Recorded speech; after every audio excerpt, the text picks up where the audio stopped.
شخص جب اٹھا تو اس کے پاس نہ کوئی کرسی تھا، نہ کوئی سونے کا تاج تھا، نہ کرسیوں کا پاؤچ تھا، بس دل میں ایک ایمان تھا اور آنکھوں میں امت کا درد تھا۔ یہ افریقہ تھا جہاں مظلومیت چیختی تھی اور طاقتور خاموش رہتے تھے۔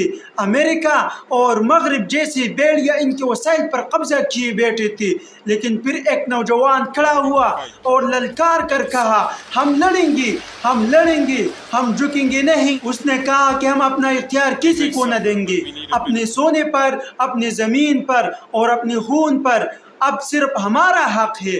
ہماری دولت واپس آئیں گی اور ہمارے فیصلے ہم خود کریں گے۔ یہ وہ صدر تھا جس نے کہا، صدارت میرے لیے تخت نہیں، یہ تو ایک امانت ہے اور میں اسی امت کی طرف سے اٹھا رہا ہوں۔ ابراہیم صدر صرف ایک لیڈر نہیں، وہ امت کا بیٹا ہے۔ وہ امت کو جگا رہا ہے، انہیں ان کا حق دلا رہا ہے۔ وہ کہہ رہی ہے، جس دن مسلمان جاگ گیا، دنیا کے سپر پاورز کانپنے لگیں گے۔ ہم سلام کرتے ہیں اس شخص کو جو جھکا نہیں، بکا نہیں اور امت کے لیے اٹھ کھڑا ہوا۔ یہ ابراہیم وہ صدر ہے جس نے کہا کہ ہم اپنا زمین واپس لیں گے، اپنی غیرت کے ساتھ، نہ تاج نہ تخت، صرف امت کے لیے آواز۔